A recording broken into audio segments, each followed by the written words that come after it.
नमस्कार, आप सभी का स्वागत गांव किसान में। मैं हूं मुकुल शर्मा। गांव किसान में आपके लिए नई नई जानकारी हम लेकर आते हैं और इसके लिए 3 सेगमेंट है। जी हां, पहले बात करेंगे खेती किसानी की, उसके बाद बात होगी हमारा पशुधन की और साथ ही बात करेंगे एक कामयाब किसान की दास्तां की। तो चलिए शुरुआत करते हैं कार्यक्रम की। और आइए सबसे पहले बात करते हैं खेती किसानी की। जी हाँ किसान बहनों भाइयों, हम सभी जानते हैं आधुनिक तकनीक का जो इस्तेमाल है वो कृषि क्षेत्र में भी होने लगा है, जिसके चलते हम कह सकते हैं जो लागत है उसमें कमी आ रही है और आने वाले समय में हमारे जो किसान हैं उनकी आमदनी दोगुनी भी हो सकती है। आने वाले समय को देखते हुए और किस तरह की तकनीकी का विकास जो है वो किया जा रहा है और किस तरीके से हम मान सकते हैं जो किसान हैं वो अपनी लागत को कम करके अपनी आय को दोगुना कर रहे हैं। इस बारे में और अधिक जानकारी के लिए दूरदर्शन किसान संवाददाता ने बात की विशेषज्ञ से। डीडी किसान की टीम है बेंगलुरु स्थित हिसारगट्टा के इंडियन इंस्टीट्यूट ऑफ हॉर्टिकल्चर के द्वारा आयोजित एक किसान मेला में जो 4 दिवसीय किसान मेला है और यहाँ पे भारत सरकार की सोच को दर्शाती है। भारत के प्रधानमंत्री की जो सोच है कि किसानों की आय में वृद्धि हो, युवाओं के हाथ में काम आए, उन्हें और कृषि को औद्योगिकी की दर्जा दी जाए, जिससे आने वाले समय में 5 ट्रिलियन की जो इकोनॉमी को ले जाना है उसमें इन युवाओं का बहुत बड़ा हाथ है। चाहे वो युवा महिला हो चाहे पुरुष हो, उनका इस क्षेत्र में आना और कृषि को उद्योग का रूप देना ही एक उनकी सोच की एक वो है। इसी की ओर पहल करते हुए हमारे इंडियन इंस्टीट्यूट ऑफ हॉर्टिकल्चर ने मेला का आयोजन किया गया है, जिसमें हमने अभी एक युवा से मुलाकात की और उनसे सुना कि वो स्टार्टअप के ज़रिए एग्री बिजनेस को लेके आ रहे हैं। वो काफ़ी उच्च शिक्षा हासिल किए हैं, जबकि इससे पहले भी वो जॉब में थे, उसे छोड़ करके वो एग्री स्टार्टअप की तरफ आए हैं। तो आइए मैं ऐसे शख्स से आपको मुलाकात करवाता हूँ। अपना परिचय में अपने बताइए कि आप किस तरह से आपने अपना एजुकेशन लिया, क्या एजुकेशन है, उसके बाद आपने क्या क्या अभी तक किया है। अच्छा सर, मैंने MSc फूड टेक किया है from Haryana agriculture university Hisar से, और मेरे फादर पंजाब एग्रीकल्चर यूनिवर्सिटी से MSc एग्रीकल्चर किया है, मैंने MSc फूड टेक किया है। तो हम दोनों ने फिर ये 2016 में ये स्टार्टअप चालू किया, फादर एंड सन डियो।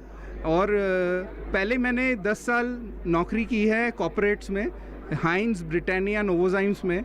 मैं लास्टली सीनियर साइंटिस्ट था नोवोजाइम्स में और R&D, स्केल अप, प्रोडक्शन, इन सब में काम किया है। और मैं अलग अलग देशों में घूमता था बिज़नेस पर्पस से, जैसे मलेशिया हो गया, चाइना, नॉट जापान, डेनमार्क हो गया। लेकिन वो एक था कि मैं अपने इंडिया को वैसे ग्रास रूट लेवल में कंट्रीब्यूट नहीं कर पा रहा हूँ। इनोवेशन तो बड़ा है, मेरे पास 5 पेटेंट भी है एज ए इन्वेंटर, जो नोवोजाइम ओनर है वो पेटेंट का। लेकिन क्या है कि as a startup, as a innovator, मुझे था कि एक छोटा कंपनी स्टार्ट करें जिससे कि किसान भाई लोगों को मदद हो। एक फूड में न्यूट्रिशन बेस्ड फूड का कंपनी हम चालू करें और लोगों तक पहुंचाएं वैल्यू ऑफ गुड न्यूट्रिशन। तो ये सिलसिले में हम दोनों ने, मैंने और मेरे पापा ने ये स्टार्ट किया और 4 साल हो गए हैं। मुझे नौकरी करनी नहीं पड़ी क्योंकि धंधा चल रहा है, बिज़नेस चल रहा है। अभी हमारा जो स्टार्टअप है ये IIMR, जो मिलेट रिसर्च इंस्टीट्यूट है हैदराबाद में, उधर इंक्यूबेटेड है। तो उधर से हमें बहुत सहयोग मिल रहा है, न्यूट्री हब से। और आगे हम मिलेट पे बहुत काम करना चाह रहे हैं। और हमारा एक उद्देश्य है कि ग्रामीण एरिया में कैसे हम जॉब क्रिएट कर पाएँ यूजिंग आर इनोवेशन, है ना। तो ये सारी चीज़ें हैं। और करेंटली हमारे पास फूड में 3 ब्रांड है, जो स्पोटिफाई ग्लूटेन फ्री आटा, बिना गेहूं का जो फ्लावर है। देन है डीजंग chocolate which is a sugar free chocolate with stevia. और थर्ड है प्रिजर्वेटिव फ्री पिकल अंडर मेरे वाला ब्रांड। एग्री में हमने पार्टनर किया है नुआल की नैनोबायोटेक से।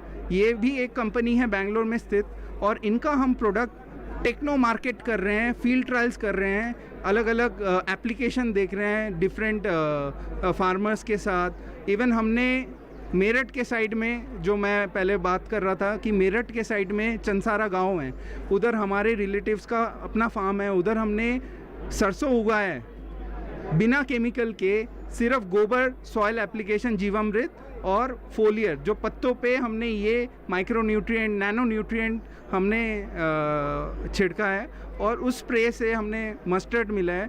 फिर हमने क्या किया कि फिर हमने वो फार्मर से उनका मस्टर्ड ख़रीद लिया और हम उसका पीस के कोल्ड प्रेस मस्टर्ड ऑयल बनाने वाले हैं और उसे एक बेचने वाले हैं। तो हम ट्राई कर रहे हैं कि एक सर्कुलर इकोनॉमी क्रिएट हो कि हम फार्मर का भी प्रोड्यूस, अगर वो बिना केमिकल के खेती कर रही है तो वो हम ख़रीद पाएँ और उसे हम मार्केट में अच्छे दाम में बेच पाएँ। तो इससे क्या होगा, हम डायरेक्टली फार्मर से लिंक हो रहे हैं या FPO से लिंक हो रहे हैं। बहुत अच्छा, आपने बताया कि आपकी सोच भारत में रह करके भारतीयों के लिए कुछ करना, तो इसमें भारत सरकार ने आपको कहाँ और किस जगह पे आपको मदद की, इसकी भी थोड़ा जानकारी दें। देखिए, भारत सरकार ने बहुत अच्छा काम वो कर रहे हैं रफ्तार वाले प्रोग्राम ने, RKVY प्रोग्राम में, जहाँ पे हम एक कंपटीशन के फाइनल स्टेज में आ गए हैं। वो IIMR जो मिलेट रिसर्च इंस्टीट्यूट है हैदराबाद में, उधर अगर हम जीतेंगे तो हमें 25 लाख का ग्रांट मिल सकता है जो हम ग्रोथ में यूज़ कर सकते हैं। और जैसे अपनी कंपनी और आगे बढ़ेगी तो हम और जॉब क्रिएट कर सकते हैं, प्लस हमारे किसान भाइयों को भी हेल्प कर सकते हैं। यही हमारा प्रयास था, वरना 20 लाख की नौकरी कौन छोड़ता 2016 में। तो हमने वो छोड़ के हम ट्राई कर रहे हैं, लेट्स सी हम क्या कर सकते हैं। तो ये सोच ट्रेडिशनल एग्रीकल्चर से बिज़नेस की तरफ जाना, जो भारत सरकार की जो सोच है कि युवाओं को साथ में जोड़ करके, युवाओं की सोच अगर कृषि में आती है तो यह एक उद्योग का रूप लेगी, और ना ही एक उद्योग बल्कि टेक्निकल उद्योग, जिसमें आप लोग टेक्नोलॉजी और इन सब चीज़ों को जोड़ रहे हो, मार्केटिंग को टेक्निकल उस पर जोड़ रहे हो। इस पर मैं ये चाहूँगा कि इसमें और सरकार और आप लोगों की सोच या टेक्नोलॉजी की जो वो है उसकी क्या योगदान है? सर, हम लोग तो बस एक प्रयास कर रहे हैं कि हम कैसे एक इनोवेशन के थ्रू जॉब क्रिएट कर पाएँ एग्रीकल्चर में, ताकि जैविक खेती में हम सहयोग दे पाएँ। क्योंकि आजकल गवर्नमेंट वो ट्राई कर रहे हैं कि किसान ऑर्गेनिक फार्मिंग के तरफ जाए, लेकिन एक किसान एक क्रॉप साइकिल भी अफोर्ड नहीं कर सकता कि उसका यील्ड कम हो जाए। तो इस सिचुएशन में हमारा जो माइक्रो न्यूट्रिएंट है, अगर हम अप्लाई करते हैं तो उसका यील्ड घटेगा नहीं, उसका बढ़ेगा ही। तो 2-3 साल में अगर ये करेंगे पूरे जैविक खेती में तो उन्हें सर्टिफिकेशन मिल सकता है। आज किसान इसलिए जैविक खेती की तरफ उतना नहीं जा रहे क्योंकि उन्हें डर है कि उनका फसल का उत्पादन कम हो जाएगा, है ना, केमिकल ना डालने से। तो इस पे ही हम ट्राई कर रहे हैं। और फूड में एनीवेज हम ग्लूटेन फ्री में काम कर रहे हैं, क्योंकि ग्लूटेन फ्री ये फैड नहीं है, ये एक ट्रेंड भी नहीं है, ये एक्चुअली हो रहा है इंडिया में। जहाँ पे इंडिया में 30% इंडियंस, इनके पास 2 टाइप के जीन हैं, DQ2 एंड DQ8। ये जीन जिसके पास भी होता है उसके लाइफ स्पैन में कभी भी ये इम्यून ट्रिगर हो सकता है अगर वो पचा नहीं पा रहा है आजकल का गेहूं। और आजकल का जो गेहूं है वो हेक्साप्लॉयड है, और एंशिएंट जो गेहूं था, वीट था, वो डिप्लॉयड था, इसलिए हमें पचाने में मुश्किल हो रही है।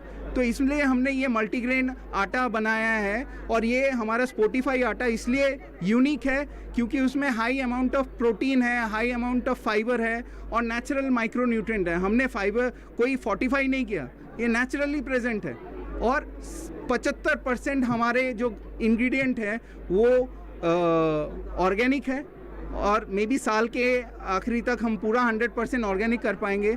और ये जो हम इंग्रेडिएंट ला रहे हैं वो आइदर फार्मर से ला रहे हैं या FPO से ला रहे हैं। ऑलमोस्ट 60% जो हमारे इंग्रेडिएंट सारे प्रोडक्ट्स के आप देख रहे हैं वो ऐसे आ रहे हैं। तो इसलिए हम कुछ ना कुछ करके फार्मर को बेनिफिट देना चाहते हैं। हमारा प्रोडक्ट का कॉस्ट अभी थोड़ा हाई है क्योंकि हमारा फंडिंग नहीं है। जो भी हमने पैसा लगाया 60 लाख, तो वो हमने अपना पैसा लगाया है। लेकिन मे बी इन फ्यूचर थोड़ा फंडिंग गवर्नमेंट से हेल्प मिले या एंजल इन्वेस्टर से हेल्प मिले तो हम इस चीज़ को और बढ़ाएंगे, ताकि जो कॉस्ट हमारा आटे का है वो और कम हो जाए। हम यही ट्राई कर रहे हैं। तो एक समा बांध रहे हैं हम एग्रीकल्चर और फूड इंडस्ट्री का, कि कैसे एक food scientist and agriculture scientist को आगे ले जा सकते हैं। हमें गवर्नमेंट का शुक्रिया तो करना ही है, हमें और भी सपोर्ट चाहिए इन कमिंग फ्यूचर। गुहा जी से अभी हमने सुना कि वो किस तरह से आगे ले जा रहे हैं एक युवा पीढ़ी होने के नाते, और मैं ये कहना चाहूँगा कि एक परिवार महिला के बिना पूरा नहीं है। उसी तरह एक समाज में महिलाओं का क्या योगदान है, महिलाओं का क्या भागीदारी है, ये कितना महत्वपूर्ण है। मेरा नाम येशा सैनी है। मैं एक फूड टेक हूँ। मैंने 10 मंथ्स प्राइवेट डेयरी में जॉब किया और फिर मुझे सर से ऑफ़र मिली तो मैंने स्टार्टअप कंपनी ज्वाइन कर ली।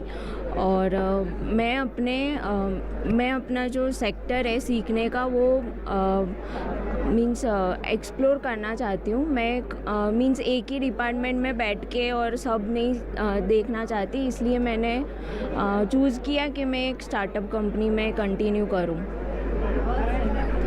यशा जी ने बताया कि वो स्टार्टअप कंपनी में जुड़ करके और अपना एक्सप्लोर भी करना चाह रही हैं और समाज का भी योगदान देना चाह रही हैं। तो मैं इनसे जानना चाहूँगा कि महिला होने के नाते वो महिलाओं को क्या सलाह देंगी कि वो जैसे खुद सुदूर देश जगह से आई हैं, देश के दूसरे प्रांत से दूसरे प्रांत में जाके काम कर रही हैं और अपना तो हौसला बढ़ा ही रही हैं, साथ में मैं इनसे चाहूँगा कि ये महिलाओं के लिए क्या कहेंगे। मैं ये कहना चाहती हूँ कि कोई भी लड़की को किसी पे डिपेंडेंट नहीं होना चाहिए। उसे मीन्स उसकी जो कला है अपने आप को बाहर लाए और उस पे काम करना चाहिए। हमेशा अपने आप को बिज़ी रखना चाहिए और ऐसा काम करे जो लोगों के भी काम आए, मीन्स लोगों को भी मदद हो उससे। तो मैं चाहूँगी कि हर एक लड़की सोचे कि उसे किसी और पे डिपेंड नहीं होना। बहुत अच्छी सोच रखती हैं यशा जी। जैसे कि एक परिवार में एक माँ की सोच होता है कि पूरा परिवार उस पर डिपेंड हो, ना कि वो परिवार के डिपेंड हो, उसी तरह ये महिला की सोच है कि समाज उस पर डिपेंड हो, ना कि वो समाज के डिपेंड है।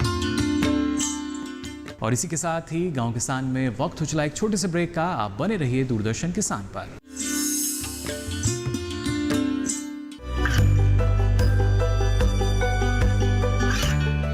गांवों और पिछड़े क्षेत्रों में सरकारी योजनाओं की जानकारी पहुंचा। देश में कौशल और क्षमता विकास कर ग्रामीणों को सामाजिक बदलाव और विकास से जोड़ने की दूरदर्शन किसान की पहल चौपाल चर्चा देखें सोमवार से शुक्रवार सुबह 9 बजे।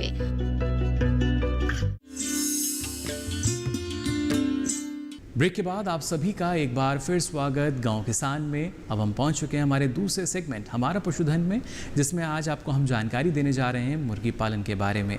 कम लागत में अधिक आय के लिए आप इस क्षेत्र में जा सकते हैं, लेकिन ये बेहद ज़रूरी कि इस क्षेत्र में आप ना सिर्फ पूरी जानकारी लें और इसके अलावा अगर आप यहाँ पर प्रशिक्षण लेते हैं तो उसके बाद बेहतर ढंग से मुर्गी पालन कर सकते हैं। और कौन सी ऐसी महत्वपूर्ण बातें हैं जो आपको जाननी होंगी इस क्षेत्र की, आइए जान लेते हैं हमारी इस खास रिपोर्ट में।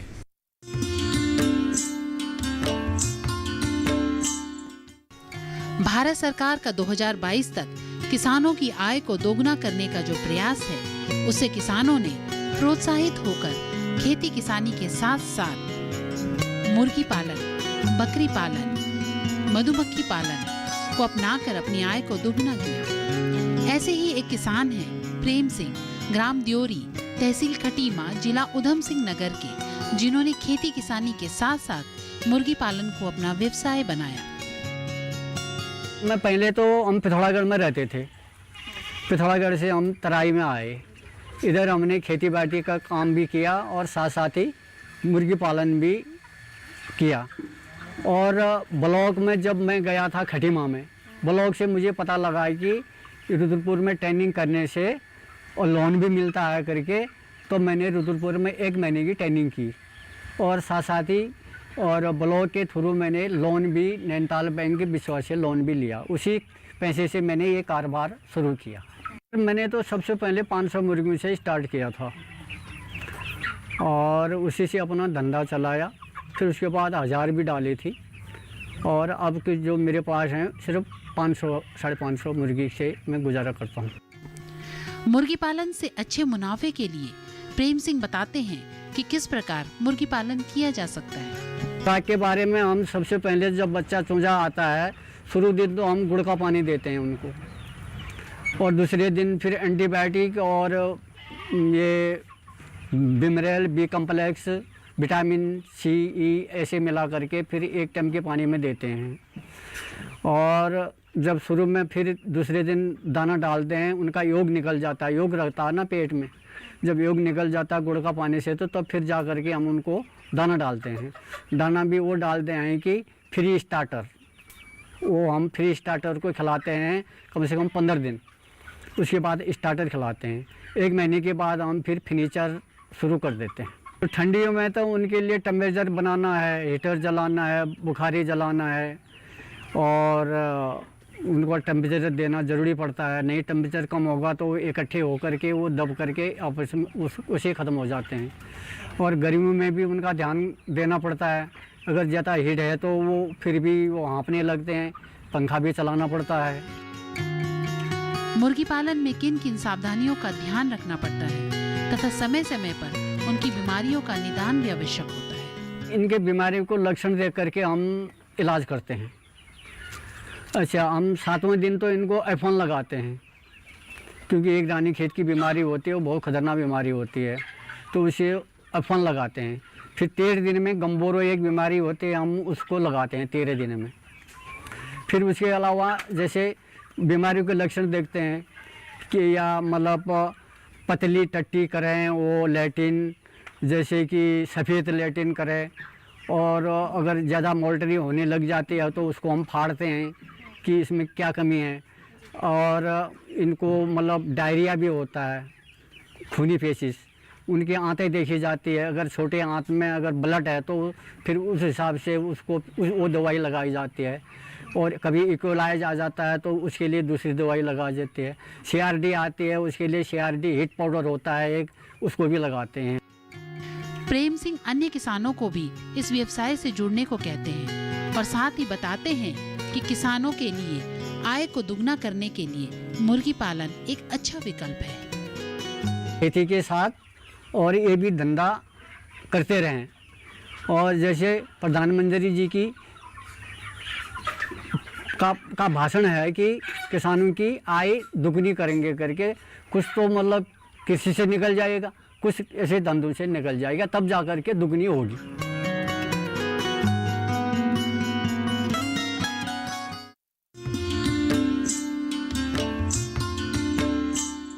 और अब वक्त हो चला है इस माह के पशुपालक कैलेंडर का, यानी वो तमाम बातें जिनका ख्याल आपको रखना होगा जिससे आपके जो पशु हैं वो निरोगी बने रहें। कौन कौन सी मुख्य बातें हैं जान लेते हैं इस माह के पशुपालक कैलेंडर में।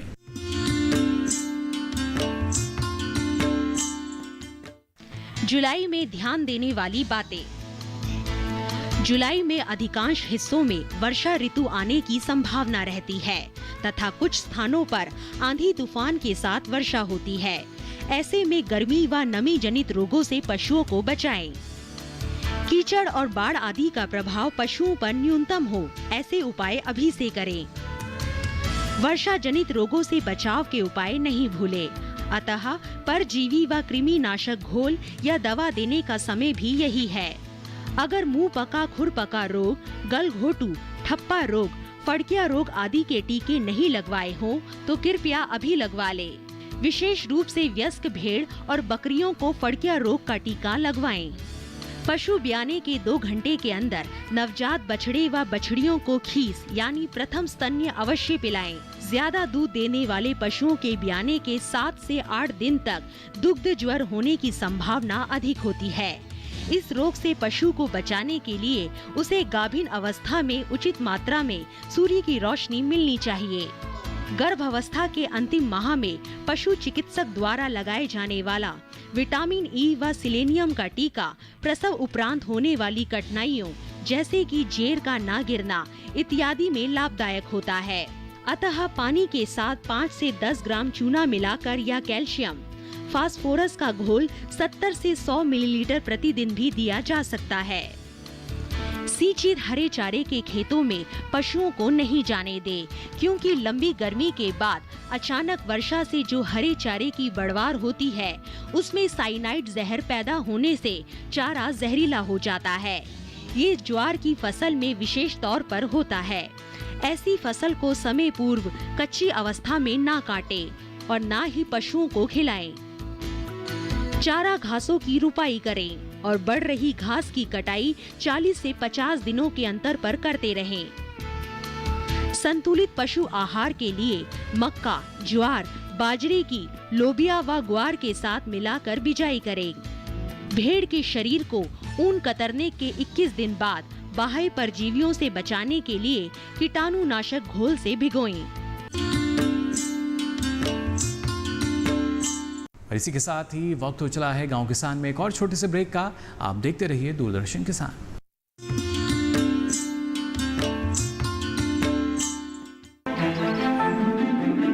बादलों की लुका छिपी, बारिश का हाल, बर्फ की चादर, बदलता रुख हवाओं का और मौसम के लिहाज से कैसे करें खेती, और भी बहुत कुछ। मौसम खबर लाइव रोजाना सुबह 8:30 पर, शाम 5 बजे और 7:30 पर।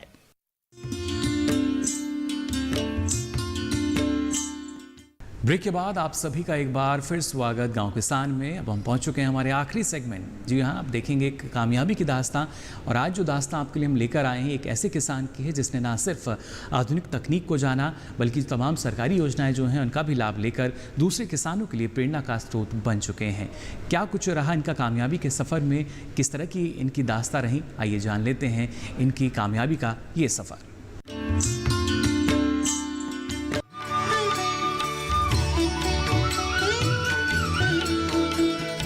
आज हम आपको जिनकी कामयाबी की दास्तां दिखाने जा रहे हैं उनकी खेती किसानी से कोई पृष्ठभूमि नहीं रही, लेकिन फिर भी आज उन्होंने खेती किसानी में जो मुकाम हासिल किया वह अपने आप में एक मिसाल है। उस पर भी खास बात यह कि वे एक महिला हैं। उन्होंने लाखों रुपए की कॉरपोरेट जगत की नौकरी छोड़कर खेती किसानी में हाथ आजमाने की सोची और उसमें उन्होंने जो क्षेत्र चुना वह है मशरूम की खेती। वह अपने अनुभव और प्रयोगों को प्रशिक्षण के माध्यम से समाज में आगे बढ़ा रही है, जिससे कि जो लोग मशरूम की खेती करना चाहते हैं वे सही और पहले से आजमाए परखे हुए रास्ते पर चलकर समय, धन, श्रम का सदुपयोग कर लाभ कमा सके।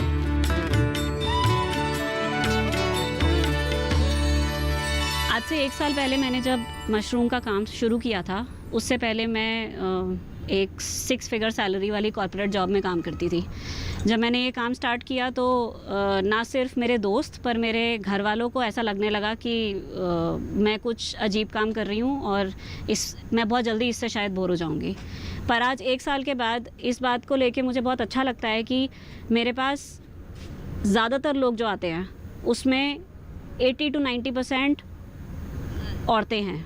वो औरतें हैं जो या तो अपने करियर में ब्रेक लेके कुछ करना चाहती हैं, वो औरतें हैं जो आज तक शायद कभी कुछ कर नहीं पाई हैं और उनको अपने करियर को बिल्ड करना है, पर उनको इस तरीके से बिल्ड करना है कि उसके अंदर कुछ मीनिंगफुल हो, उसके अंदर कुछ वैल्यू एडिशन हो।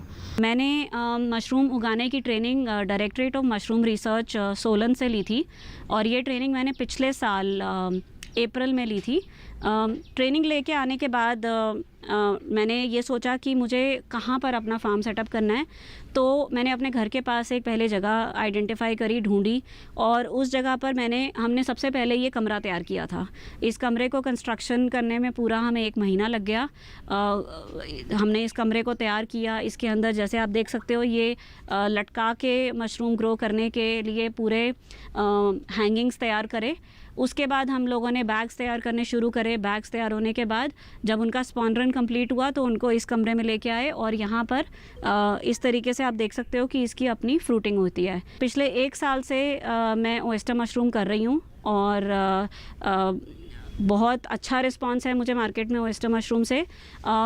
हालांकि नॉर्थ में बटन मशरूम बहुत पॉपुलर है, लोग बटन मशरूम खाते हैं, पर मैंने अपने पिछले 1 साल के एक्सपीरियंस में ये देखा है कि लोगों को ओएस्टर मशरूम का टेस्ट भी बहुत पसंद आ रहा है। और मुझे बहुत ज़्यादा मशरूम सुखाने की ज़रूरत नहीं पड़ती, क्योंकि मैं जितना फ्रेश मशरूम निकालती हूँ मेरा ज़्यादातर फ्रेश मशरूम ही बिक जाता है और लोग काफ़ी पसंद करते हैं इसको और इससे अलग अलग डिशेस बनाते हैं। अभी हम जहाँ खड़े हैं ये हमारा ग्रोइंग रूम है। इस यहाँ पर हम जैसे कि आप देख सकते हो ओएस्टर मशरूम्स की फ्रूटिंग हो रही है।